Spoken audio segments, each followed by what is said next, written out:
आदाब, मैं हूं खुर्शीद रब्बानी। इस्तकबाल करता हूं आप सभी का। हमारे मसाइल में बात होगी वक्फ प्रॉपर्टीज की, वक्फ जायदाद की। आखिर वक्फ प्रॉपर्टीज के ऊपर नाजायज कब्जे क्यों होते हैं और क्यों कई बार वक्फ बोर्ड जो है वो नाकाम साबित होते हैं इन प्रॉपर्टीज के ऊपर से नाजायज कब्जों को हटाने के लिए। बात यह भी होगी कि जिस कौम के पास तकरीबन 6 लाख एकड़ जमीन है मुल्क भर में, वो कौम पसमानदगी का शिकार क्यों है।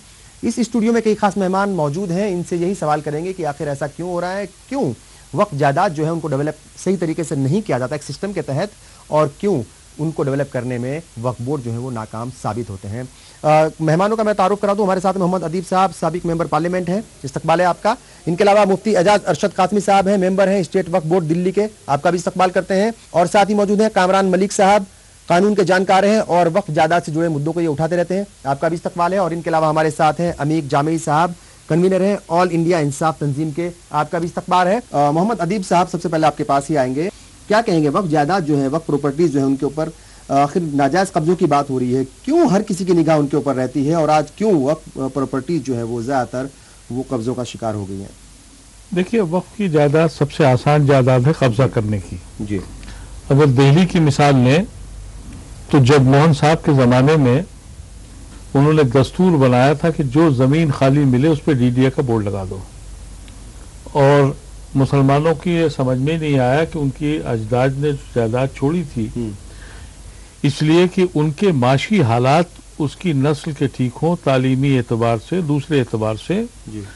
और जो दूसरा जो अफसोसनाक पहलू है, वक्फ की जायदादें जो बची हैं वो किसी और ने कब्जा नहीं की है, उसमें मुसलमान मुलव्विस है, वहाँ का मुतवल्ली उसमें शामिल है, वो पैसे लेता है, वो कब्जा करवाता है, गैर मुस्लिमों को बेचता है जी। पूरा आप महरौली से लेकर सारा इलाका आप देख लें। इसीलिए एक तमाशा ये भी था कि वक्फ बोर्ड में कि आप ज़मीन को किराए पे दे दीजिए 11 महीने के लिए, 15 महीने के लिए, उसके बाद ये कि बेच भी सकते हैं आप जी। हम लोगों ने जब पार्लियामेंट में थे तो इस बिल को लोकसभा से पास हुआ था, राज्यसभा में इसको रोका था कि बेचने का अख्तियार छीन लिया था, क्योंकि बेचने का अख्तियार जो है उसमें बड़ी बड़ी जायदादें कौड़ियों के दाम बिक गई, करोड़ों की जायदाद 1 करोड़ रुपए में बिक गई, तो बेचने के कानून बदल दिए गए जी। लेकिन एक बिल जो लाया गया था जो उसमें जो हमारे साथ धोखा हुआ, उसमें हम लोग बराबर ये कह रहे थे कि हमको वो अख्तियार देना चाहिए जो सरकार को अख्तियार है कि हम अपनी जायदाद जब चाहें अपनी ज़रूरत के लिए ले सकते हैं, जो गवर्नमेंट का अख्तियार है, गवर्नमेंट जब चाहे जायदाद ले लेती है। उस वक्त की सरकार कांग्रेस ने यह वायदा किया कि इस बिल को आप पास होने दीजिए, साइमल्टेनियसली हम दूसरा बिल ला रहे हैं जिसके तहत वक्फ की जायदाद को यह अख्तियार होगा कि वो ज़मीनें जिस पे कब्जा है वो ले ली जाएं। वो नहीं आया, तो ये आधा पौना बिल जो पास हुआ उसमें बहुत सी इस्लाहात हुई, कुछ शायद अभी लोग कह रहे हैं कुछ कमियां और भी रह गई, लेकिन बहुत खुलूस के साथ किया गया था। लेकिन मेरा यकीन यह है कि वक्फ की जायदाद कौन लोग बनते हैं, जो पॉलिटिकल लीडर इलेक्शन हार जाए, टिकट न मिले, उसको हर पॉलिटिकल पार्टी कहती है जाइए साहब लाल बत्ती ले लीजिए और आप वक्फ बोर्ड के चेयरमैन बन जाइए।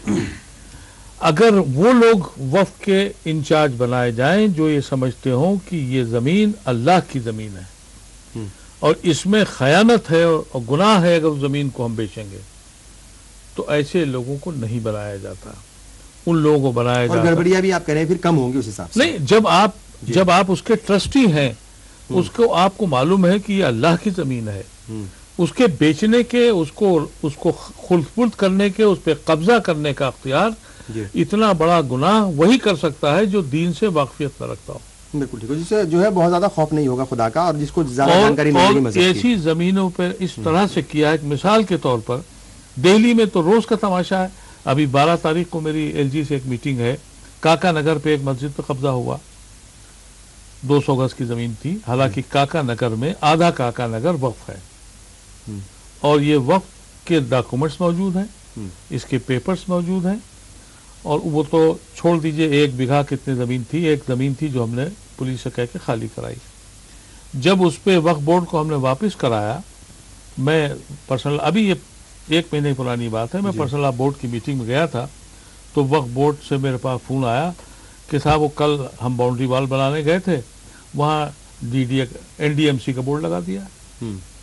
अब लग गया बोर्ड, ना एनडीएमसी के पास पेपर है ना कागज है। अच्छा, ये क्यों होता है? इसके ऊपर भी बहुत सारी जो है वजूहात होंगी और शायद जो है वो वक्फ बोर्ड्स को बहुत ज्यादा पावर्स नहीं है, ये भी एक बड़ी वजह हो सकती है। अमीर जामी साहब क्या कहेंगे, मौजूदा हालात जो है वो वक्फ प्रॉपर्टीज के आपको क्या लगता है? हिंदुस्तान में 30 के करीब वक्फ बोर्ड हैं और वो अपने तौर पर काम कर रहे हैं, लेकिन लगता है कि पावर्स की उनके पास शायद कमी है, पावर्स उनके पास जितनी होनी चाहिए उतनी नहीं है। और जैसे मैंने कहा कि भाई 6 लाख एकड़ ज़मीन है हिंदुस्तान में वक्फ की, उसके बावजूद भी कौम जो है वो पसमानदगी का शिकार है। देखिए, दो चीज़ें इसके अंदर हैं। एक तो खुद जो है अदीब भाई ने इस पर बहुत अच्छी से रोशनी डाली कि जो पार्लियामेंट के अंदर जितना भी लड़ने भिड़ने का काम हो सकता था वो सब किया गया, अदीब साहब के वक्त में भी हुआ। और अब जैसे मैं आप एग्जाम्पल की बात कर लीजिए कि काका नगर का जो जिक्र किया अदीब भाई ने, वो 123 प्रॉपर्टीज़ में वन ऑफ द प्रॉपर्टी है। अब उस 123 प्रॉपर्टी में जो वो ट्रांसफ़र का जो दिक्कत है, दिल्ली वक्फ बोर्ड को ट्रांसफ़र का ऑर्डर भी हुआ, फिर उसमें वीएचपी पार्टी है, अगर मैं सही कहूँ तो वीएचपी पार्टी है, तो उसमें इंदिरा जी के ज़माने में बेसिकली वो तो चाहती थी कि वो वक्फ बोर्ड को चला जाए, लेकिन ये जो लाल फीता शाही होती है, ये जो ब्यूरोक्रेट होते हैं हमारे, ये किस तरह से अपने हथकंडे ये राइट विंग के ये लोग नाफिज करते हैं, तो उन्होंने एक उसमें टर्म डाल दिया। उन्होंने एक टर्म डाला कि इतने पैसे पे इनको ट्रांसफ़र कर दिया जाए। तो वो जो एक कुछ शब्दों की जो एक बात है, तो वीएचपी ने कहा कि साहब हमारे अंदर क्या हमें क्या लगा हुआ है, इनको अगर आप कुछ पैसा हम भी दे सकते हैं, हम भी दे सकते हैं पैसा। तो ये 123 प्रॉपर्टी का मसला है कि जो कि पूरा अधर में लटका हुआ है उसका, क्योंकि कोर्ट में मामला चल रहा है, इसलिए कोई अभी इवैक्यूएशन भी नहीं हो पा रहा है, कोई उस पर बाउंड्री नहीं हो पा रही है। ये एक बहुत साफ बात है। दूसरी बात ये है कि देखिए, अगर आप बहुत ईमानदाराना बहस करें तो आपको ये मानना पड़ेगा कि जितने अल्लाह मियां के डर रखने वाले लोग हैं, जितने हमारे हजरात हैं, खासकर हमारे जो है उलेमा हजरात हैं, वक्फ को लूटने में एक बड़ा हिस्सा तो उनका अपना है। बहुत सारे लोग जैसे कारी अतौर रहमान कासमी साहब जैसे बड़े स्कॉलर हैं जो कि उन जगहों पे से बहुत बहुत बड़ा काम कर रहे हैं। जैसे दिल्ली वक्फ बोर्ड ने, कासमी साहब बताएंगे अभी, एक पंजाब नेशनल बैंक का केस लड़ा, उसको जीत लिया। मतलब वो कई पता नहीं कितने सालों से था वहां पर, 50 साल से था, 60 साल से था। तो जब वो जीतने के बाद अगर उसको प्राइम लोकेशन पे वो जमीन थी, अगर उसको प्राइम रेंट पे दिया गया होता तो मेरे ख्याल से 10 से 15 लाख से कम का रेंट नहीं होता। लेकिन उसी मस्जिद के एक इमाम साहब ने एक दूसरा एनजीओ बना के, नया एनजीओ बना के, वो उनको नहीं देखा गया, और वो उस समय में बोर्ड के मेंबर थे, दिल्ली वक्फ बोर्ड की वो भी मेंबर थे। अपने अंदर ही बैठ के उन्होंने तय कर लिया कि चलो भैया हमारे नाम पे ट्रांसफर कर दो, जबकि पूरा मस्जिद का कैंपस उनके पास है। इस तरह की दूसरी मिसाल, जैसे ये निजामुद्दीन का न्यू होराइजन स्कूल है, जब ये वक्फ बोर्ड के लोग देते हैं तो इनके देने में तो यही बात है कि साहब हम गरीब मुसलमानों, यतीम मुसलमानों के लिए तालीम के लिए, अच्छी स्टैंडर्ड तालीम के लिए मेरे ख्याल से कई 100 करोड़ की जमीन न्यू होराइजन को दी गई है। लेकिन न्यू होराइजन में मुझे वक्फ बोर्ड के लोगों ने बताया है कि अगर हम यतीम के कुछ बच्चों को यहां से रिकमेंड भी कर देते हैं तो उसका एडमिशन नहीं होता है। आज दिल्ली वालों को मालूम है कि न्यू होराइजन मुसलमानों का डीपीएस है, दिल्ली पब्लिक स्कूल है, जो अमीर लोग हैं, जो करोड़पति लोग हैं, वही वहां पे पढ़ा सकते हैं। तो मेरे ख्याल से कोई कमी नहीं है, कमी है अवेयरनेस की, कमी है इच्छा शक्ति की, और कमी है ऐसे जो लोग हैं जो करप्शन कर रहे हैं, ओपनली कर रहे हैं सर, इनके खिलाफ जनता के बीच में जाने की कि देखिए आप XYZ जो भी हैं, अगर आप हमसे जमीन लेंगे, ठीक है जमीन लीजिए, स्कूल खोलिए, मेवात में भी इंजीनियरिंग कॉलेज बना हुआ है, लेकिन 50% जो उसमें स्टेक होगा वो दिल्ली वक्फ बोर्ड का होगा। एडमिशन का जो स्टेक होगा या किसी भी वक्फ बोर्ड, किसी भी स्टेट के वक्फ बोर्ड, वो 50% कामरान मलिक साहब, बिल्कुल कामरान मलिक साहब क्या कहेंगे? ये जो शिकवे शिकायतें हैं और हम देखते हैं कि वक्फ बोर्ड की जितनी भी, सर ये फैक्ट है, शिकवे नहीं है। हाँ ठीक है, शिकवे शिकायतें भी हैं और सच्चाई भी है, सच बात है। और वो शिकवे शिकायतें हम इसलिए कह रहे हैं क्योंकि इसीलिए तो रोना रो रहे हैं यहाँ बैठ करके कि आखिर हो क्यों रहा है ऐसा, और शिकवे शिकायतों में सच्चाई भी है। तो क्या कहेंगे, ये होता क्यों है आखिर? क्यों जो है वो वक्त हर किसी को बहुत आसान टारगेट लगता है कि ये वक्त की प्रॉपर्टी है, वक्त की जमीन है, आसानी से इसके ऊपर कब्जा कर लिया जाए, और कोई कहने सुनने वाला है नहीं। सर जो वक्फ होता है, वक्फ की जो प्रॉपर्टी होती है, उसकी जो ऑनरशिप होती है, मालिकाना जो उस पर इख्तियार होता है वो अल्लाह का होता है, और जब वक्फ जो है वो अपने आप में एक इंस्टीट्यूशन होता है, एक एंटिटी होती है, और उसको जो है कहते हैं चलाने के लिए एक जो कहते हैं मैनेजमेंट की ज़रूरत पड़ती है। तो मैनेजमेंट जो है वो मुतवल्ली होता है, और मुतवल्ली के ऊपर जो है वक्फ बोर्ड होता है जो उसकी मुतवल्ली की देख रेख करता है। बेसिकली होता क्या है कि मुतवल्ली के खुद अपने जो है कहते हैं लालच होता है, और अंदर जो है कहते हैं वो गवर्नमेंट का नुमाइंदा होता है, वक्फ बोर्ड का जो चेयरमैन होता है वो जो है कहते हैं, चूंकि उसने जो है कहते हैं 5 करोड़ रुपए जो है कहते हैं इलेक्शन में खर्च किए होते हैं, तो उसे जो है अपना रेवेन्यू जो है कहते हैं जो उसने इन्वेस्टमेंट किया होता है वो वापस लेना होता है।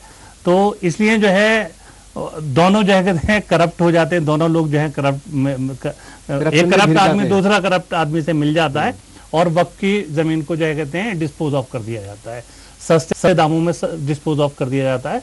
तो इसके लिए जो है कहते हैं जब अमेंडमेंट हो रहा था, पिछली जो है कहते हैं गवर्नमेंट अमेंडमेंट कर रही थी, उस वक्त मैंने एक सजेशन भेजा था, क्योंकि मैं अक्सर जो है कहते हैं पब्लिक इंटरेस्ट लिटिगेशन फाइल करता हूँ। तो पब्लिक इंटरेस्ट लिटिगेशन तो सिर्फ गवर्नमेंट की कोई प्रॉपर्टी है तो उस पर हम फाइल कर सकते हैं, क्योंकि गवर्नमेंट की प्रॉपर्टी इज दी मतलब पब्लिक की प्रॉपर्टी है। अब ये वक्फ बोर्ड की जो प्रॉपर्टी है वो भी तो पब्लिक की प्रॉपर्टी है, मगर मैं जो है कहते हैं अगर देख रहा हूं कि वक्फ बोर्ड की प्रॉपर्टी पर कोई कब्जा कर रहा है तो मैं कुछ नहीं कर सकता। मैं कुछ क्यों नहीं कर सकता? सारे इख्तियार जो है कहते हैं वक्फ बोर्ड के ऊपर है, वक्फ बोर्ड के पास है। अगर मुझे कोई जो है कहते हैं सूट फाइल करना है या कोई रिट फाइल करनी है तो मुझे जो है कहते हैं वक्फ बोर्ड से परमिशन लेनी पड़ेगी। तो मैंने उस वक्त जो है कहते हैं जो मिनिस्टर थे, लॉ मिनिस्टर थे, उनको जो है कहते हैं सजेशन भेजा था कि इसमें जो है कहते हैं एक आम आदमी को भी जो है कहते हैं पावर मिलनी चाहिए इस कानून के अंदर, ताकि जो है कहते हैं मेरी प्रॉपर्टी, किस तरह की पावर मिलनी चाहिए? मतलब कि मैं जो है सूट फाइल कर सकूं, मेरी प्रॉपर्टी है, मेरे बाप दादाओं की प्रॉपर्टी है, मेरे बाप दादाओं ने प्रॉपर्टी दी है और उस पर जो है कहते हैं कोई नाजायज कब्जा कर रहा है तो मैं सूट फाइल कर सकूं, क्योंकि वहां पर जो है कहते हैं करप्ट आदमी बैठा हुआ है वो जगह उसको रोकने के लिए। अगर वो कुछ नहीं कर रहा तो कम से कम मैं तो कुछ करूं।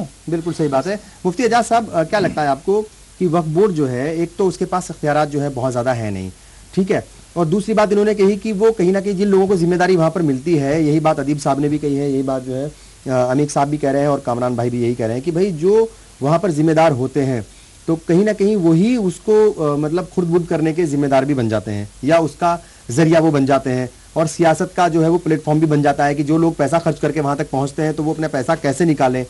तो क्या सियासत का अखाड़ा ज्यादा बन जाता है क्या वक्फ बोर्ड? देखिए, असल में जो आज इन हजरात की सोच है, जब मैं मेंबर नहीं था 3 साल पहले तो मेरी भी वही सोच थी। अच्छा। मैं भी ऐसी सोचा करता था कि जो लोग अंदर होते हैं और वो ऐसा करते हैं, ऐसा करते हैं, ऐसा करते हैं, लेकिन अंदर जाने के बाद अंदाज़ा हुआ कि बहुत सारी मजबूरियां होती हैं, कहाँ कहाँ हाथ बंधे होते हैं लोगों के। ऐसा नहीं कि कोई पॉलिटिकल प्रेशर होता है, ऐसा कुछ नहीं है। अब ये देख लीजिए कि 95 एक्ट के तहत जो है हम लोगों को 54 की कार्रवाई चलाने का इख्तियार था एविक्शन के लिए, खाली कराने के लिए। तकरीबन हम लोगों ने 2-2.5 साल के अंदर 1000 से ज़्यादा ऑर्डर पास किए एविक्शन के, और उसका प्रोसेस ये होता है कि लोकल एसडीएम को भेजा जाता है लेटर कि आप जो है इस जगह को खाली कराएं। एसडीएम की जिम्मेदारी होती है कि थाना को लेकर के उस जगह को खाली कराएं। हमेशा हर लोकल एसडीएम ने क्या कि उसको जो सख्त बस्ते में डाल दिया, उसको कहीं फाइल में की रद्दी की टोकरी में डाल दिया, और आज तक किसी पर अमल नहीं हुआ। ज़्यादा से ज़्यादा हम क्या कर सकते थे? फिर दोबारा उसके खिलाफ कंटेम्प्ट कर सकते हैं, कोर्ट में जा सकते हैं, कई जगह किया भी, लेकिन आज तक किसी उसके जो है कहीं भी बराबर नतायज सीरियसली नहीं लेते ना, नतायज सामने आते हैं। लेकिन एकदम से ये कह देना कि जो वक्फ के लोग होते हैं या अंदर में लोग होते हैं या मेम्बरान होते हैं या जो जिम्मेदार हजरात होते हैं वो लोग खुद करते हैं, मैं समझता हूं कि हमारे इल्म में जो है अभी तक जो लोग काम कर रहे हैं और वक्फ के बोर्ड के प्लेटफार्म से हम 3 साल में देख रहे हैं, लोग बहुत मुखलिसाना कोशिशें भी करते हैं, अपने खर्च से पेट्रोल खर्च करते हैं, अपने खर्च से विजिट करते हैं जगह की, वक्फ बोर्ड का चाय पीने से भी इज्तनाब करते हैं लोग। ऐसे भी लोग हैं हमारे यहाँ जो मेम्बरान हैं तो कोशिश ये करते हैं कि वहाँ का खाना ना खाए, चाय ना पिए, और वो जो आने जाने का खर्च होता है वो भी ना ले, अपने खर्च से जाए। और इस तरह की कोशिशें हो रही हैं आज भी। ऐसा नहीं है कि वहाँ पर जो लोग जाते हैं वो कोई पैसे खर्च करके जाते हैं और वो अपना पैसा निकालने के लिए होते हैं, ऐसा कुछ नहीं है। लेकिन उसके बाद बदनाम करना या ये बात कह देना कि अंदर के लोग कर रहे हैं, ये बहुत आसान बात है। कहीं और से आता है, लेकिन उसके देखिए पैसा कहीं और से नहीं आता, वक्त बोर्ड का पैसा आता है, कहाँ से आता है वो मैं बताऊंगा, मुझे भी मालूम है। लेकिन ये कह देना इस वक्त जो भी ज़मीनें इस वक्त बाकी है दिल्ली के अंदर या जो मस्जिदें आबाद हैं, उसमें मैं समझता हूँ कि जैसे उलमा का रोल कह रहे हैं कि उलमा कब्जा कर रहे हैं, 90% उलमा ने उनके उन ज़मीनों की हिफाजत, पर वो तो अमीर साहब ने बताया ना कि कैसे जो है वो एनजीओ बना करके। एक सवाल आपसे, छोटा सा एक सवाल दीजिए। मुफ्ती मुकर्रम साहब ने पंजाब, सुनिए पहले, सुन लीजिए, वो मुझे पूरा वाक़या सुनिए पहले, मुझे मालूम है, पंजाब नेशनल बैंक खाली करके उन्होंने कब्जा किया। बतौर आलिम, बतौर दानिश्वर, सिर्फ यस या नो बोलिए, आपने क्या किया उसमें? देखिए, मुफ्ती मुकर्रम साहब ने कब्जा नहीं आपने उसके जवाब देने दीजिए ना, जवाब देने दीजिए ना, जवाब देने दीजिए, जवाब दे दीजिए। पिछले टर्म में मुफ्ती मुकर्रम साहब के भाई मौलाना मुअज्जम साहब मेंबर थे, वहां पर जो मदरसा आलिया चलता है उसके ऊपर का हिस्सा एक जो है वो बहुत बड़ा हिस्सा खाली हुआ था। उस हिस्से को उन्होंने ये कहा कि हम यहाँ पर जो है ना कंप्यूटर सेंटर्स लेकर के पुरानी दिल्ली के लोगों के लिए कुछ हाईटेक चीज़ें सिखाने का काम हम शुरू करेंगे, इसलिए ये जगह हमें अलॉट किया जाए। तो उनको इन शर्तों के साथ वो जगह अलॉट की गई थी। क्या वो शराइत पूरी कर रहे हैं? एक सेकंड, उनके पास पूरा कैंपस है। अमीर साहब, ये आपको इल्म नहीं है, पूरा कैंपस ने मदरसा आलिया चलता है उसमें, मौलाना के पास जो है मस्जिद उनके पास नहीं है, सिर्फ मस्जिद का हिस्सा है जो चारों तरफ के कैंपस है। एक तो बाहरी हिस्सा सारे किराएदार है, ये वक्फ बोर्ड के किराएदार हैं, सारे जो लोग हैं, जो फ्रूट की मार्केट है, दूसरी मार्केटें हैं, बाहर का हिस्सा ये सब वक्फ बोर्ड के किराएदार है। अंदर में मज़ाब्ता, अंदर में चादर आपने चढ़ा दी, कोई बात नहीं, सुनिए ना, अंदर में मज़ाब्ता मदरसा आलिया जो है एक तारीखी मदरसा है जहाँ दौरे हदीस तक तालीम होती है। अब पूरी किफालत उस मदरसे की जो है वक्फ बोर्ड करता है। ठीक है, तकरीबन 2.5 लाख के करीब पर मंथ का खर्च है, सारी तनख्वाह से लेकर के एक बच्चों के वज़ाइफ और जो सारी जिम्मेदारी इस वक्फ बोर्ड के अंदर। बात हो रही है वक्फ बोर्ड की और वक्फ प्रॉपर्टीज की बात हो रही है कि नाजायज कब्जे क्यों होते हैं, क्यों जो है वो जमीनें, वक्फ की जो जमीनें हैं वो खुर्द-बुर्द क्यों हो जाती हैं, कौन जिम्मेदार है? एक ब्रेक लेंगे, बहुत जल्द हाजिर होंगे।